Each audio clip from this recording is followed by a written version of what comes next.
Hello mga kapatid, isang magandang araw o magandang umaga sa inyong lahat. Ayan po, nandito tayo sa pangalan dito, itong bypass road na naman, no, dito sa may airport view.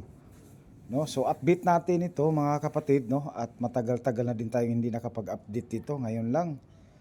Ayan, so in-update natin kumusta na itong bypass road na ito. So galing tayo ng Mamay Road.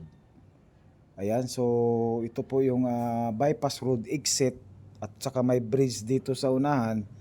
Ayan, so pwede rin tayo dumaan dito if ever no open na ito sa public. So sa ngayon, ayan no, ngayon lang tayo nakapag-update. Na-update natin ito last 2020, I think 2024 no. 25, I think 25 no. So ayan. At nakita na natin dito na tapos na po yung kalsada dito, yung road concreting nila dito. So ito po yung bridge. Ito yung bridge ang nauna natapos at natagalan din ito, na delayed at saka na-vlog natin ito yon. So ito na yung road. Tsaka ayan no, na okay nang tanan, na settle na. Nagkaroon na po ng road dito. Ayan.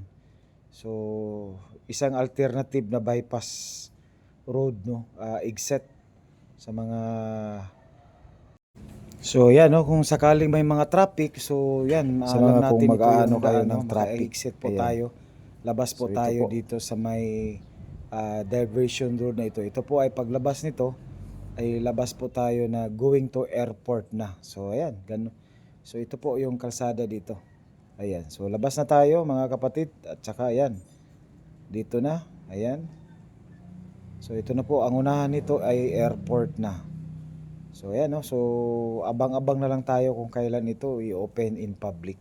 So ngayon medyo na may nakaharang pa. Ayan, so mga motor dito pwede